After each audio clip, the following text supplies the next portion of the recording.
मुसलमान जो होता है ना, मुसलमान वो लवारस नहीं होता, वो वारस वाला होता है। उसका रब हर वक्त अपनी रहमत से उसकी हिफाजत करता है। मुसलमान हर वक्त नबी पाक अलैहिस्सलाम के निगाह करम में रहता है।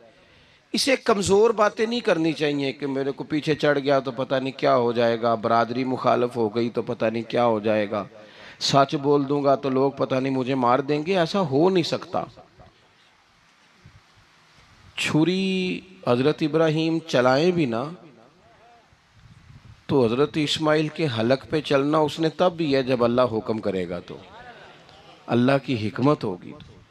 हिकमत इलाही होती है तो कोई काम होता है, वरना होता तो अपनी तबीयत में मजबूत ईमान, तवक्कुल, अल्लाह पे भरोसा, मजबूती अफकार की, कच्ची बातें नहीं। जो लोग कमज़ोर ज़हन रखते हैं सारी ज़िंदगी फैसला ही नहीं होता, कोई डरते रहते हैं, सहमे सहमे वक्त गुजारते हैं। अपने आप को फिक्री, ये जो ईमान होता है ये बंदे को ताकतवर करता है, बंदा मजबूत हो जाता है। मुझे बताइए ना, जब ईमान पक्का हो कि रोज़ी देने वाला अल्लाह है, तो फिर बंदा किसी मालदार आदमी के पीछे कभी भागता है, कभी किसी बड़े आदमी से डरता है? जब उसे पता हो कि इज्जत और ज़िल्लत अल्लाह के दस्ते कुदरत में है, फिर वो सियासतें, साजिशें, ये काम करता है। तो पहले तो मजबूती ईमान दरकार है हमारे बच्चों के अंदर, हमारे मिजाजों के अंदर। जब तक वो मजबूती ईमान, हज़रत मौला अली शेर खुदा करमल्लाहु ताला वजहुल करीम एक दफ़ा बड़े अलील हो गए थे, कमज़ोरी आ जाती है, बंदा बीमार हो जाता है। तो हमारे यहाँ बीमार लोग बाज़ोकात ऐसा जुमला बोलते हैं जो कुफर के ज़ुमरे में चला जाता है। आप परेशान ज़रूर हैं, तकलीफ़ में ज़रूर हैं, लेकिन आप बात वही करेंगे जो शरीयत इजाज़त देती है। हज़रत अली शेर खुदा शदीद अलील थे। एक सहाबी तीमारदारी करने गए तो हज़रत मौला अली का चेहरा देख के परेशान हो गए, कहने लगे आप तो बड़े सख्त अलील हैं, अल्लाह खैर करे, अल्लाह ताला आपको सेहत दे। तो हज़रत अली कहने लगे तो फ़िक्र न कर, मुझे इस बीमारी से कुछ भी नहीं होगा। ने कहा क्यों? फरमाने लगे मुझे नबी पाक अलैहिस्सलाम ने फरमाया था, अली उस वक्त दुनिया से जाओगे जब दाढ़ी खून से रंगीन हो जाएगी, तो इसका मतलब है मैं खंजर के वार के साथ शहीद किया जाऊंगा, मैं बीमारी से दुनिया में नहीं जाऊंगा, मैं ये बीमारी से मुझे कुछ भी नहीं होगा, अल्लाह मुझे शिफा दे देगा। चूंकि हुजूर ने फरमाया ते साडे नबी दी जुबान साडे वास्ते कुरान।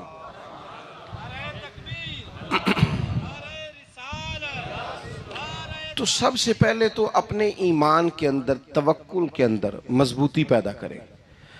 मुसलमान देखो ना,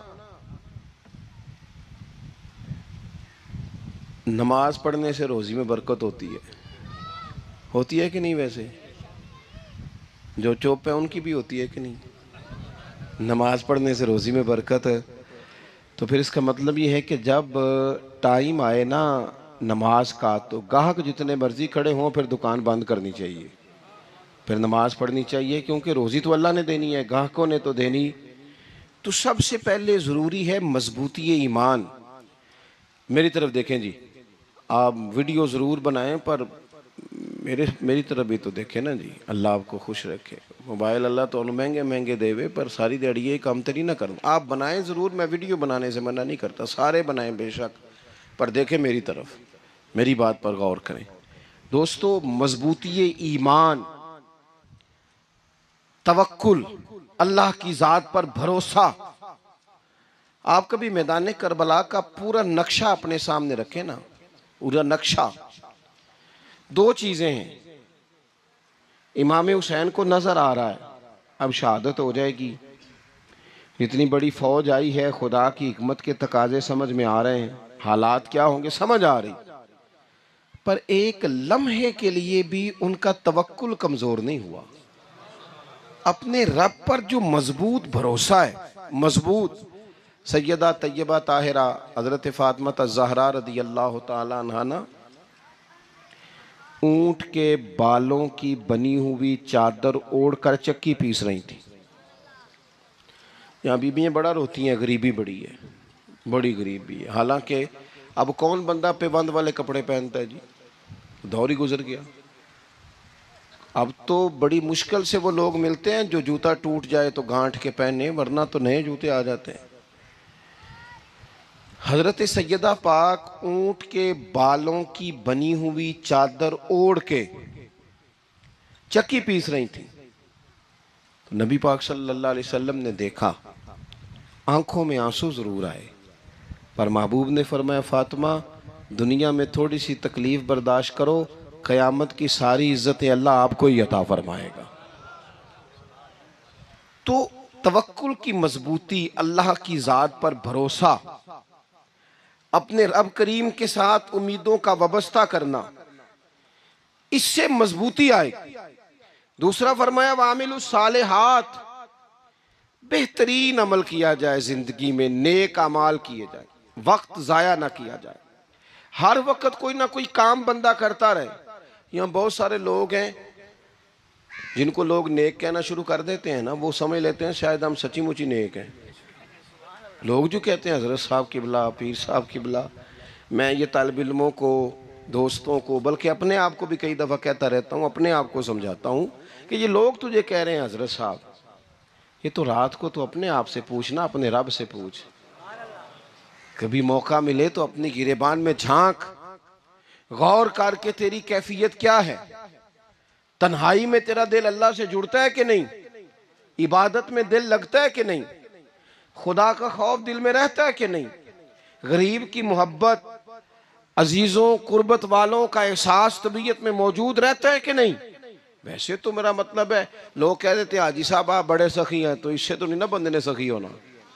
सखी तो तब होना है जब अल्लाह की बारगाह में मकबूल होगा। आमाले सालेहा, नेक काम, और वो करता रहे बंदा, कोई भी काम उसे नेकी का मिल जाए ना। देखो नबी पाक सल्लल्लाहु ताला अलैहि वसल्लम ने फरमाया, नेकी को कभी हकीर नहीं समझना, कभी हिकारत से नहीं नेकी करनी कि ये बड़ी छोटी है तो मैं इसको करूँ। अब फरमाया कभी हकीर ना समझना, नेकी का काम जो भी मिले कर देना। फरमाया अगर भाई से मुस्कुरा के मिलोगे भी ना, तो इस पर भी अल्लाह तुम्हें सदके का सवाब अता करेगा।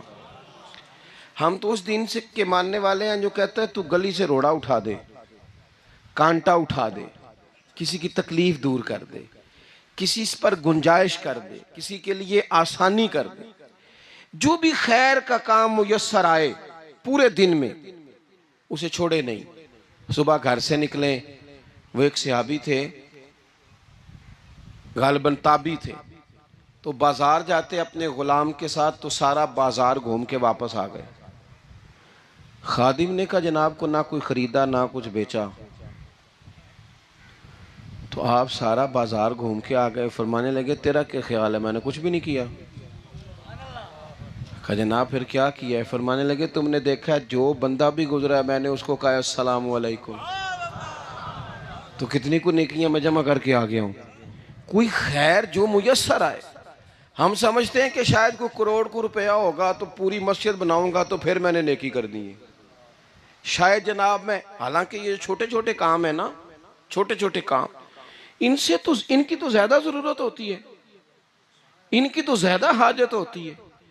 कोई आप रास्ते में गुजर रहे हैं तो नीचे कोई खड्डा बना हुआ है, तो उस पर हम क्या करते हैं, गाड़ी में बैठ के तबसरा करते हैं, ए रोड खोरे कदों बनना है भाई, ये खड्डा है ना, तो आप नीचे उतरे ना, तो आप धाबड़ा लें ना, कई पकड़े ना, ये तो 5 मिनट का काम है, यहाँ आसानी कर देना, आप इसमें गुंजाइश कर दें। हुजूर सैयद आलम अलैहिस्सलाम ने फरमाया, इमाम राजी ने हदीस लिखी है, क़यामत के दिन एक बंदे को अल्लाह माफ़ करेगा तो मालिक, वो बंदा अर्ज़ करेगा या अल्लाह मैं तो बड़ा गुनहगार हूँ, किस वजह से माफ़ी हुई। फरमाया रात के वक़्त तू गुज़र रहा था, तेरे पैर से रोड़ा टकराया था, तूने उठाया इधर उधर देख के कि कोई अल्लाह के किसी बंदे को तकलीफ़ ना हो जाए। का मालिक हो वो तो मैंने ज़माना बीत गया, कोई इतनी बड़ी बात भी नहीं समझी।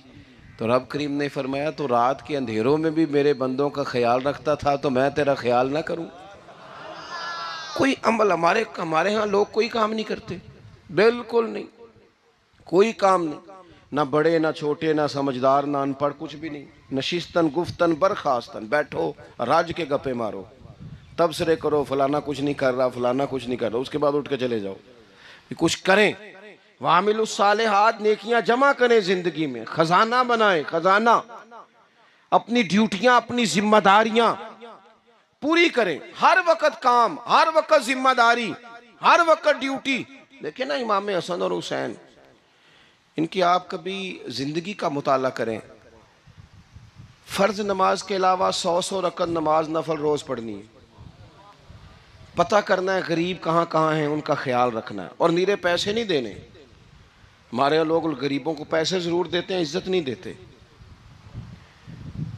उनको 4 पैसे की मदद ज़रूर कर देते हैं, पर इज़्ज़त नफ्स का ख्याल नहीं रखते।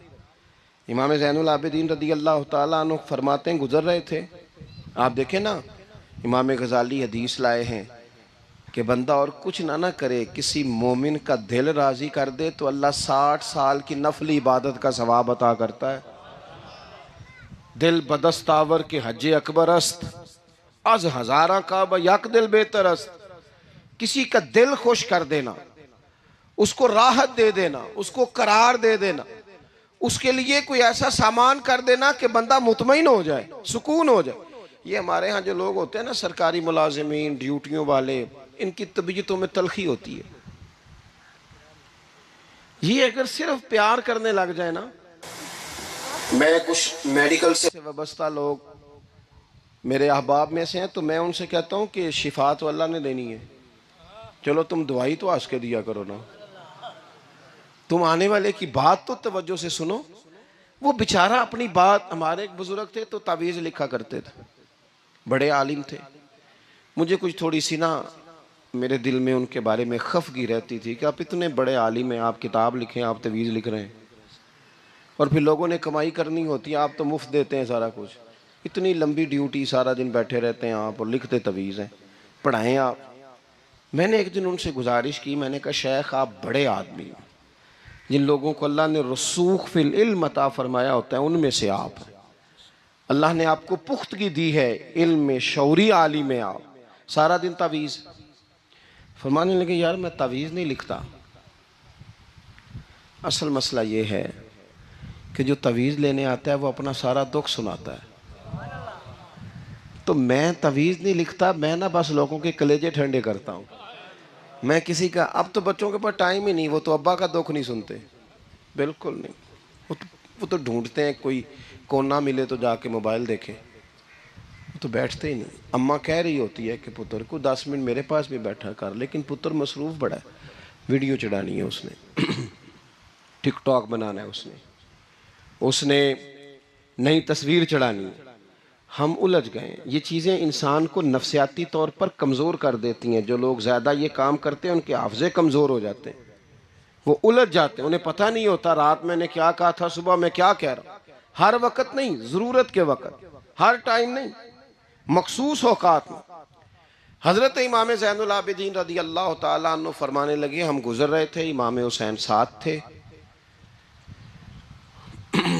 तो रस्ते में ना कुछ गुरबा, गरीब लोग बैठ के खाना खा रहे थे। कहते हमारी उन पर नजर पड़ी तो उन्होंने हजरत इमाम हुसैन रदी अल्लाह ताला उनसे कहा, हुजूर आइए तशरीफ लाइए, खाना खाइए। वो जरूरी नहीं होता आपको सबका खाना पसंद ही आए, टेस्ट अपने अपने होते हैं, ये जरूरी तो नहीं। खाना पसंद ना भी आए तो दिल तो फिर भी राजी रखना चाहिए ना। कुर्बान जाएं, नबी पाक ने किस तरह हमारी तरबियत की। हज़रत आयशा सिद्दीक़ा रदी अल्लाह ताला अन्हा फरमाती हैं, करीम महबूब का मैंने ये तरीक़ा देखा कि अगर खाना ना पसंद होता तो छोड़ देते, पर कभी उसमें से नुक्स ना निकालते, ऐब जो ही ना करते। गर्मी के मौसम में खड़ी है बेचारी खातून, और कितनी मुशक्क़त से उसने खाना बनाया, और कितनी गर्मी सही है चूल्हे के सामने, लेकिन साहब वो खाना रखा है तो वो कहते हैं ये तू की पकाया है, वो खाने वाली चीज़ है भाई, इस तरह करना, अब जो अगली हंडी है वो तू पका, आ ना तू खड़ा हो। ये पता चले ये काम कितनी मुशक्क़त का है। ज़िंदगी में कुछ थोड़ा सा दूसरों का ख्याल रखना, ये भी तो दीन का हिस्सा है ना। आप अपनी ज़िंदगी में हमेशा अपने लिए सोचें, किसी और का सोचे ही ना। तो मेरे अजीज़ याद रखेंगे आप, इमाम ज़ैनुल आबिदीन कहते हैं नबी पाक सल्लल्लाहु ताला अलैहि वसल्लम ने ना हज़रत इमाम अली मकाम की, इमाम हसन और हुसैन की इस तरह से कुछ तरबियत फरमाई थी कि गरीब परवरी उनके अंदर रच बस गई थी, मिजाज बन गया था। वो गुरबा बैठे थे दस्तरखान बिछाए सड़क के किनारे, तो इमाम हुसैन गुजरे तो उन्होंने आवाज़ दी। इमाम साहब रोक गए, कहने लगे हुजूर थोड़ी रोटी नहीं खा लेते हमारे साथ? तो इमाम साहब आ गए, नीचे बैठ गए गरीबों के साथ। कोई जुर्रत करे ना, चलो चलो अमीरों ने तो गरीबों के साथ बैठने की जुर्रत नहीं करनी, कोई पीर ही बैठ जाए गरीबों के साथ, वही मेहरबानी कर दे कि मैं पीर साहब हूँ, किबला हूँ, तो मैं ही चलो लंगर खा लूँ मुरीदों के साथ बैठ के। हमारी तो महफिलों में भी ना जी, नात खानों का, मौलवियों का, दूसरों का खाना और होता है, और गरीब आदमी को शापर में चावल डाल के देते हैं और साथ उसे कहते हैं ये लंगर शरीफ है। भाई अगर ये शरीफ है, तबर्रक है, तो ये पीर साहब नू नहीं सी लंघदा, अड़ता है गले में लंगर उनको। ये लंगर शरीफ जो है ये नात खां को भी तो गुजरना, तबर्रक है कि नहीं? हाँ ना तो करो ना। तो जी ज्यादा तबर्रक वाली शै वे वो पीरा भी तो खानी चाहिए ना, नात खां को भी। उसके लिए लहदा से मुर्ग मुसल्लम आला खाने। मैं अक्सर दोस्तों से कहता हूँ चलो मिलाद शरीफ पे ही सही सबके लिए अच्छा खाना पकाओ। चलो जिस गरीबों के बच्चों को बेचारों को सारा साल वो बोटियों के लिए लड़ते हैं, तुम मिलाद भी अच्छी रोटी पका दो, तो बच्चा जब खाएगा ना बहुत सारियां बोटियां और चावल, और अपने अब्बा से पूछेगा कि अब्बा जी आज की गल है, बड़ा गोश्त पे लब्ध है। तो हो सकता है गरीब बाप रो ही पड़े और उसे कहे पुत्र तो आज राज राज के खाज साढ़े नबी पाक दा मिलाद शरीफ है।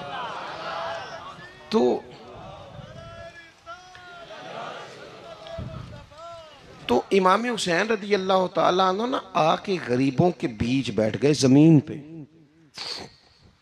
उन्होंने कहा खाइए। तो वो जिस तरह वो खा रहे थे ना सादे बर्तनों में, सादे, इमाम हुसैन खाना खाने लग गए। मैंने कहा खैर का काम कोई भी मिले उसे जाया, चलो और कुछ नहीं कर सकते थे, किसी को सड़क ही पार करा देना बीना को, चलो और कुछ नहीं कर सकते, तो आपको पता है कि सामने वाला बोझ लेके गुजर रहा है, आप थोड़ा सा हट जाएं रोड से, उसे गुजर लेने दें। कोई तो काम जिंदगी में, कोई इरादा तो खैर का बंदा करे। इमाम हुसैन बैठ गए, उनके साथ रोटी खाई। थोड़ी देर के बाद इजाज़त ली, फरमाया जाऊं? कहने लगे हुजूर और खाइए। फरमाने लगे मैं तो अभी रोटी खा के आया था और आज तक ऐसा नहीं हुआ कि दोबारा खाना खाऊं। एक लुकमे की भूख नहीं थी, जितना भी खाया है ना ये तुम्हारा दिल खुश करने के लिए खाया है। गुरबा मसाकिन की व आमिलुस सालिहात, ईमानदार बंदा ईमानदारों जैसे काम करता ही अच्छा लगता है। 25-25 हज किया इमाम हसन और हुसैन ने मदीने से मक्के पैदल जाके। कितने बोलिए? मैं कहता हूँ चलो हम बाजमात नमाज ही पढ़ लिया करें। चलें, हुजूर सल्लल्लाहु अलैहि वसल्लम ने फरमाया फजर की नमाज पढ़ के बैठ जाओ, इशराक चाश तक अल्लाह का जिक्र करो, 2 नफल इशराक के 2 चाश्त के पढ़ लो, अल्लाह 2 हज और 2 उम्रे का सवाब अता कर देगा। मुश्किल काम तो नहीं है। मुश्किल तुसा हाँ ही नहीं की थे, ये मुश्किल है। वैसे ये कि आँख खुल जाए तो 25-30 मिनट 40 मिनट मोबाइल पे गुजर जाए वो तो सौखा है, ये मुश्किल है। दोस्तों नेक आमाल उन पर कोशिश, अहले बैत ने हमें सबक ये पढ़ाया है, हुजूर के असहाब ने हमें सबक ये पढ़ाया। तीसरी बात फरमाया वातवासो बिल हक। सिर्फ ये नहीं कि तुम नमाज पढ़ के तो बैठ जाओ, तुमने ना बेनमाजी को नमाज की दावत भी देनी है। मजलूम पर जुल्म होता रहे और कोने में चुप करके बैठे नहीं रहना, बल्कि अगर हाथ पकड़ा जा सकता है तो जालिम का हाथ पकड़ना है। नबी पाक अलैहिस्सलातु सलाम ने फरमाया अपने भाई की मदद करो, चाहे वो जालिम हो या मजलूम हो। भाई की मदद करो चाहे जालिम हो या मजलूम हो। तो सहाबा ने अर्ज़ की या रसूल अल्लाह सल्लल्लाहु तआला अलैहि वसल्लम, ये मजलूम की मदद तो समझ में आती है, ये जालिम की मदद कैसे करें? नहीं समझ आ रही है आपको बात की? या रसूल अल्लाह सल्लल्लाहु तआला अलैहि वसल्लम, मजलूम के साथ खड़ा होना तो हमारी अकल में आ गया, तो जालिम की मदद कैसे करनी है? तो नबी पाक सल्लल्लाहु तआला अलैहि वसल्लम ने फरमाया जालिम को जुल्म करने से रोक दो, तुमने उसकी मदद कर दी। उसे बाज करो। लेकिन हम तो इतनी जुर्रत ही नहीं रखते बदी को बदी कहने की, इतनी ताकत ही नहीं होती। झूठ को झूठ कहने की हिम्मत, हमारे घर में सारा कुछ हो रहा होता है, हमें पता होता है कि फलां जगह पे हमारा कबीला, हमारी बरादरी गलत है, पर इतनी जुर्रत करते। हम सच बोलते ज़रूर हैं पर दूसरों के बारे में, अपने बारे में सच बोलने को तैयार नहीं होते।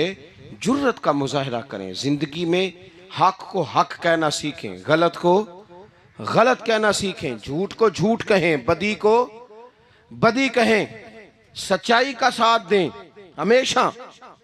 हमने जब तक देखो ना, जुल्म होता रहे, ज्यादती होती रहे, अपना दरवाजा अंदर से बंद कर लो, पुत्र बाहर ना जाना। क्यों जी? बाहर उस पे जुल्म हो रहा है, उनके घर आग लगी है, को हमारे घर तो नहीं ना लगी।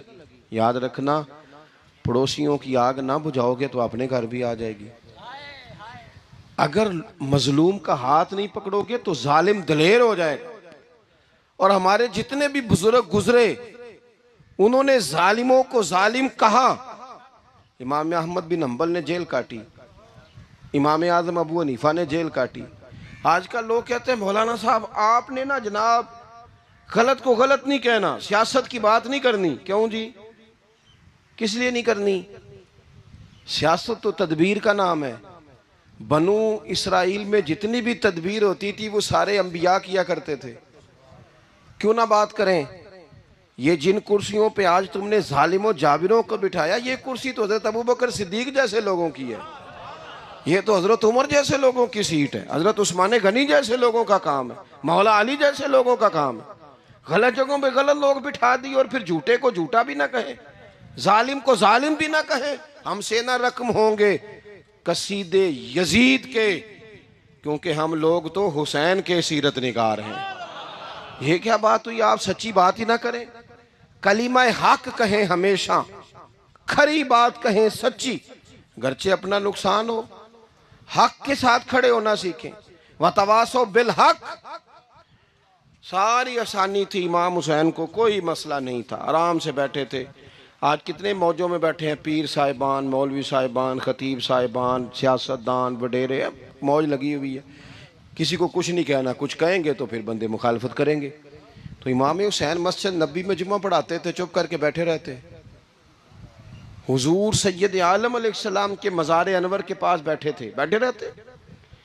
लेकिन इमाम हुसैन ने फरमाया जालिम हुक्मरान बने तो वो कौमों को तकलीफ देते हैं, वो मिली नुकसान करते हैं, वो उम्मत का चेहरा मोहरा बिगाड़ के रख देते हैं। लिहाजा खड़े होना पड़ता है, कलिमा हक कहना पड़ता है, इलाए कलिमतुल हक के लिए निकलना पड़ता है। आप अपनी जिंदगी के अंदर सच्ची बात करना सीखें। इलेक्शन के दिन आ गए, मेरे एक बड़े मोहब्बत वाले साथी थे, वो आ गए वोट के लिए। वैसे भी ये जो बीमारी हमारे मुल्क में ना जी, हमारे यहाँ हुक्मरान बाजों का कहते हैं ओए हो जी जमहूरियत बड़ी ज़रूरी है। वो भी किस मुसीबत का नाम है जमहूरियत? इकबाल तो कहते हैं कि ये वो चीज़ है कि जो जिसमें पता ही कोई नहीं होता, पढ़े लिखे अनपढ़ का, छोटे और बड़े का, सियाने और बेवकूफ़ का।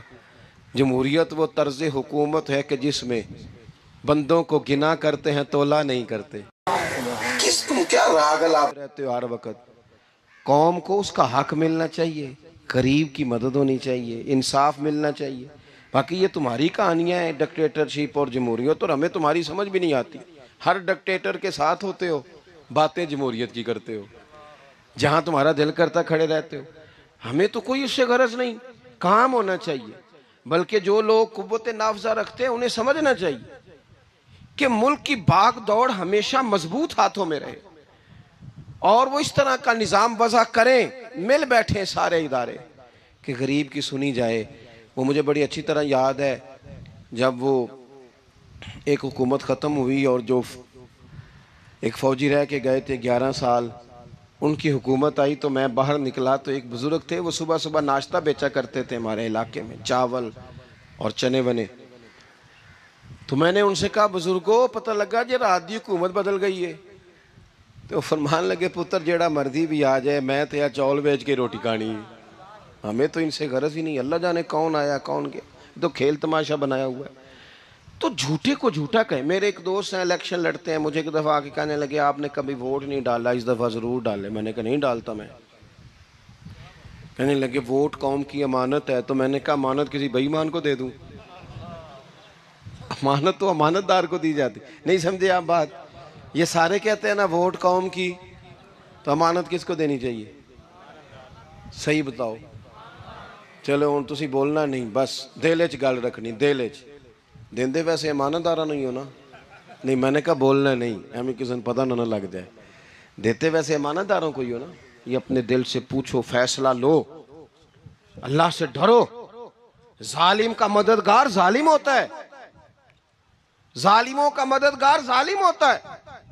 वो तेरे मेरे वोट पर जीत कर जब जुल्म करेगा तो फिर कौन है जो ये दावा करेगा कि जनाब मैं जालिम का मददगार नहीं? सोचो, समझो, गौर करो।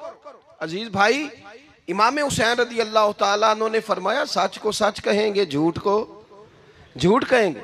ये नहीं हो सकता कि जनाब जुल्म होता रहे और चुप रहे। और ये सबक कहाँ से पढ़ा उन्होंने? मौला अली शेर खुदा से। हम तो अपने बच्चों को कहते हैं ना बाहर जुल्म हो रहा है, तू पुत्र तू ना बाहर जाना, हमारी नहीं लड़ाई।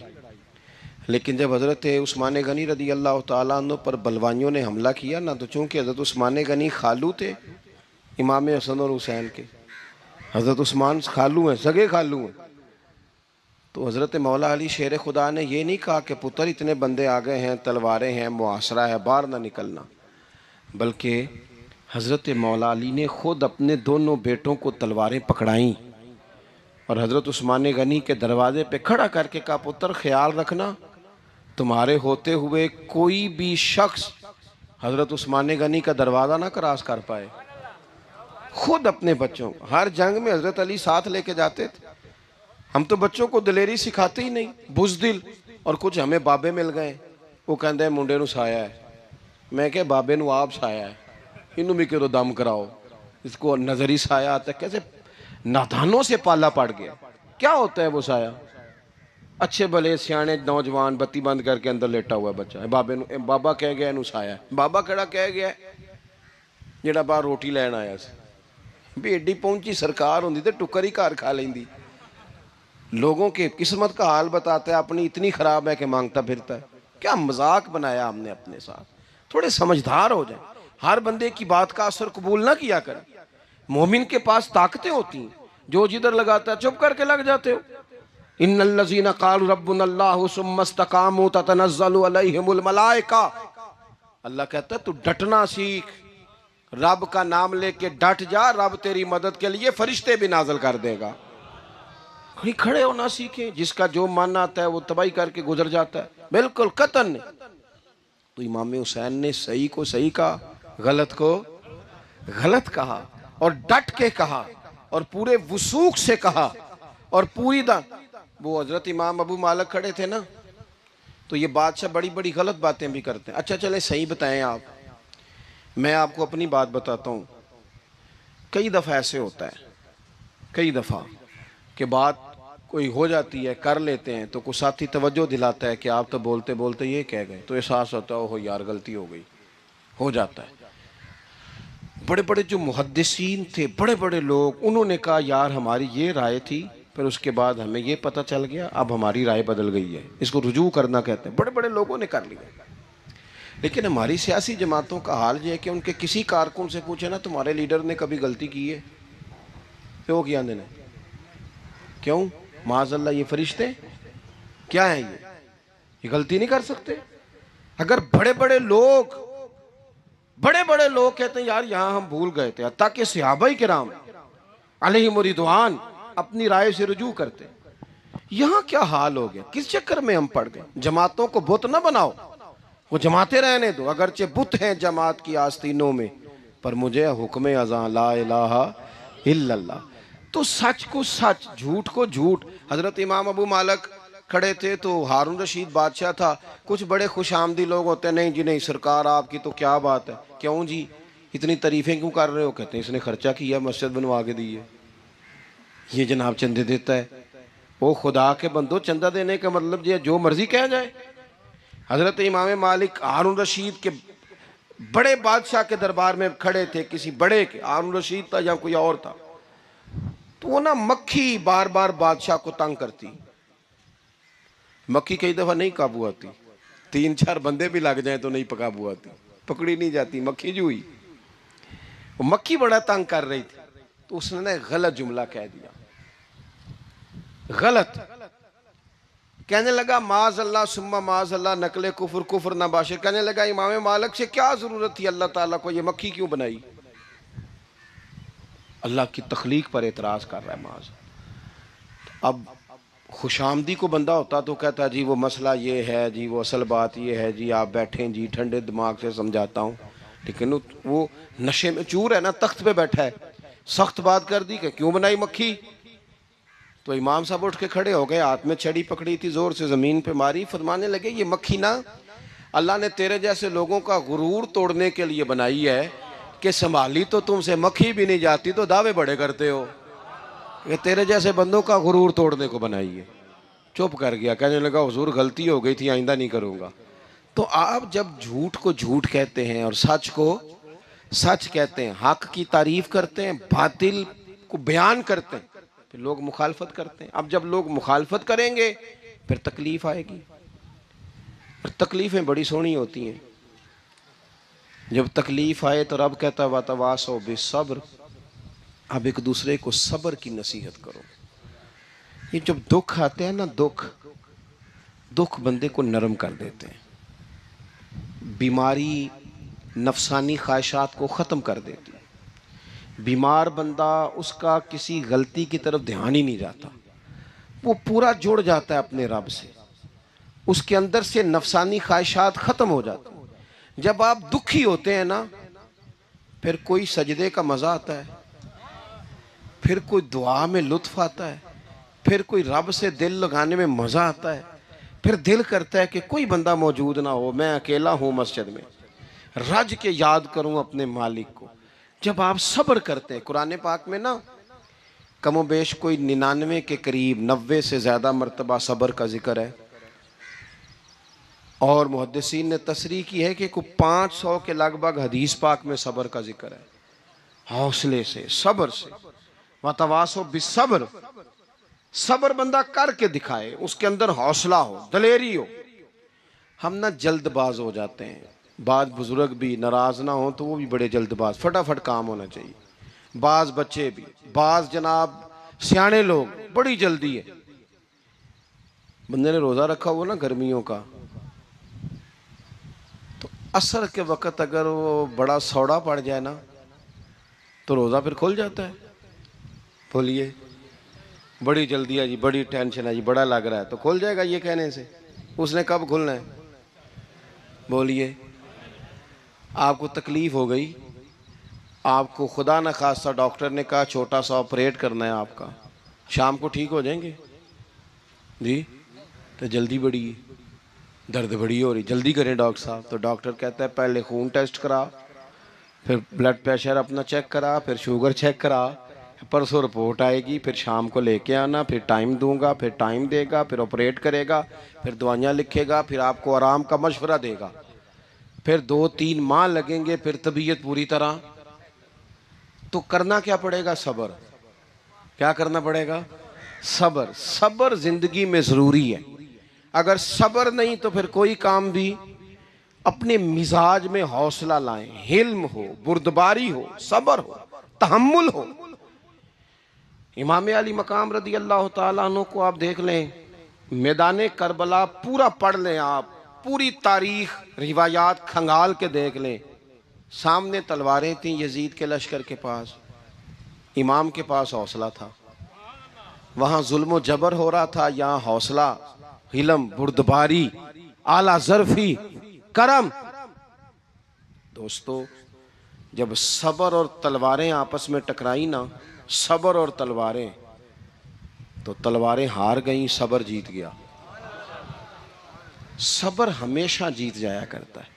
बाज़ों का थोड़ा टाइम लग जाता है, थोड़ा सा वक्त, कुछ चीज़ों की लोगों को फ़ौरन समझ नहीं आती, टाइम गुजरने के वो काफ़ी देर के बाद एहसास होता है, ओहो वो तो ठीक था, एहसास। लेकिन आप ज़िंदगी में थोड़ा तहम्मुल, थोड़ी बुर्दबारी, आप यकीन करें, हम जब लड़ाइयाँ करते हैं ना, किसी से बहस करते हैं कुछ ऐसी बातें कर जाते हैं कि बाद में हमें एहसास होता है यार ज़्यादा सख्त बात हो गई। मानते नहीं, लेकिन बाज़ों का ख्याल होता है यार ओहो ये नहीं कहना चाहिए था, लेकिन वो बात गुस्से में निकल जाती है, सब्र होता नहीं, फिर वो ख़राबी होती है। अपनी ज़िंदगी में सब्र, ये थोड़ी बहुत जो तकलीफ़ें आती हैं ना, मैं गया हुआ था सिंध के सफ़र पर, तो मोटरवे से, सखर से मोटरवे लाहौर आता है, अब सफ़र आसान हो गया। तो मैंने अपने ड्राइवर से कहा लो मियाँ अब सहूलत हो गई तुम्हें, अब तो सारा मोटरवे लाहौर तक आसान हो गया।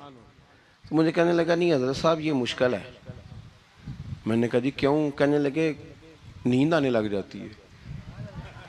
बिल्कुल सीधी सड़क है ना, अगर कोई स्पीड ब्रेकर हो, कोई रक्शे वाला भी आए, कोई रेहड़ी वाला चाचा नाराज़ भी हो कि वेख के नहीं चलाई जाती, तो बंदा थोड़ा जागता रहता है, थोड़ा ना वो। तो ज़िंदगी में जो रुकावटें आती हैं ना, ये तो बंदे को जगाने के लिए आती। इन्ना मअल उसरी युसरन, इन्ना मअल उसरी युसरा। एक दफ़ा अगर मुश्किल आए तो अल्लाह दो आसानियाँ देता है। हम ना घबरा जाते हैं। ये दुख तो बड़े प्यारे होते हैं, ये तो बड़े नफ़ा बख्श होते हैं, ये तो फ़ायदा करते हैं बंदे का। तकलीफ़ें जैसे जैसे ज़िंदगी में आती हैं बंदा पालिश होता जाता है। जैसे जैसे मैं अक्सर दोस्तों से कहता हूँ, कभी मुश्किल आ जाए और कोई बंदा साथ ना बंदे के चले, ना रिश्तेदार चले, ना दोस्त चले, ना गली मोहल्ला कोई साथ ना चले, तो हम शिकवे करते हैं। हालांकि शिकवे नहीं करने चाहिए। अगर ये साथ ना कोई भी चले तो बंदे को अकेले लड़ने का हौसला नसीब हो जाता है, उसे फिर हिम्मत मिल जाती है कि ये सफ़र मैंने अकेले तय करना है। तो इमाम अली मकाम की ज़िंदगी, ये सारी चीज़ें इनको मुलाहिज़ा करेंगे तो चार बातें खुल के सामने आएंगी। पुख्तगी ईमान की, शौक़ अमाले सालेहा का, बात करनी है तो हमेशा हक़ की करनी है, सामने कोई भी हो कभी झूठ का साथ, और चौथी बात ये कि सब्र, तहम्मुल, हौसला। मैंने कुरान मजीद एक जगह से और तिलावत किया था, वो भी थोड़ी सी बात आपसे अर्ज़ करनी है, फिर मैं बात ख़त्म करने लगा हूँ। ये जो हुजूर के सहाबा और अहले बैत है ना, इनका आपस में बड़ा गहरा रिश्ता है, बड़ा खूब प्यार है इनका। कुछ लोगों की ना दुकान तब चलती है जब वो इनका इख्तलाफ साबित करें, दुकानें तब चलती हैं। क्योंकि नबी पाक सल्लल्लाहु अलैहि वसल्लम ने फरमाया शैतान मायूस हो गया है, अब वो लोगों से बुत परस्ती नहीं करा सकेगा लेकिन तुम्हें लड़ाएगा। तो ये माज़अल्लाह इतने ज़ालिम है कि सहाबा और अहले बैत को लड़ा देते। खुदा के बंदो, तुम्हें पता ही नहीं तुम किन की बात कर रहे हो। पहले अपनी हैसियत देखो, ये लोग कितनी शानों वाले हैं, तुम किन का तज़किरा कर रहे हो। इनके तो नाम लेते वक्त कई दफ़ा डर आता है कि ज़ुबानें भी इस काबिल हैं कि नहीं। कुरान मजीद ने कहा मुहम्मदुर रसूलुल्लाह, मुहम्मद सल्लल्लाहु अलैहि वसल्लम अल्लाह के रसूल हैं, वल्लज़ीना माहू, और जो उनके साथ हैं। ये कुरान पाक के दो जुमले हमेशा याद रखें, तारीख़ रखें संभाल के लोग अपने पास। कुरान पाक ने दो बातें की, फरमाया अशिद्दाउ अलल कुफ़ार, ये जो हुजूर के साथ हैं ये काफिरों पर सख्त हैं, रुहमाउ बैनहुम, आपस में बड़े मेहरबान हैं। तो जब अल्लाह कहता है आपस में मेहरबान है, नहीं समझ आई बात की आपको? अल्लाह कहता है कि आपस में, बोलिए, तो फिर अल्लाह की बात माननी है या किसी लड़ाने वाले की बात माननी है? अल्लाह कहता है ये आपस में। बाकी है राय का इख्तलाफ, तो बाप बेटे का भी हो जाता है, होता है कि नहीं? अब्बा कहता है ये काम कर लें, पुत्र कहता है। हुजूर सहाबा से मशवरा लेते थे, कई दफ़ा नबी पाक ने सहाबा की राय पे अमल किया। तो सहाबा में बहुत सारे मामलात इज्तिहादी हुए, लेकिन उनमें अदावत नहीं थी, ज़ाती रंजिशें नहीं थी, बुग़्ज़ नहीं था, उनके दिल एक दूसरे के हक़ में नरम थे। लिहाजा शरारत जल्दी कबूल करता है बंदे का दिमाग, शरारतें ना कबूल करें। कोशिश करें कि जो इन लोगों की तारीफ़ किताब व सुन्नत में हमारे सामने आती है, हम सिर्फ़ उसी तारीफ़ पर अमल करें। एक बात सिर्फ सुन लें और मैं अपनी बात को समेटूँ, आपको लुत्फ़ आएगा। तमाम सहाबा हुजूर के गिर्द बैठे थे, और जहाँ सब लोग बैठे थे वहाँ जगह ज़रा कम थी।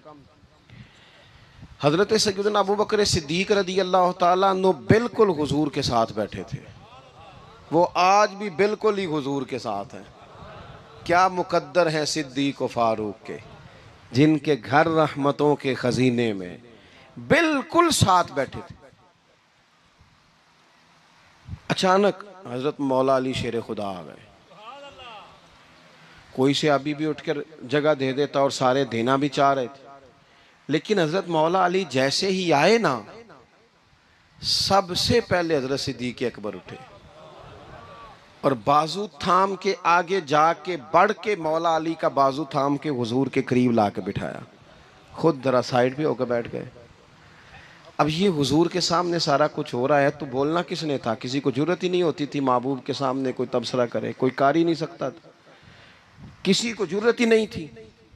कोई ना बोला, खुद रसूल करीम बोले और हुजूर फरमाने लग गया, देखा तुमने मेरे अबू बकर ने क्या किया है।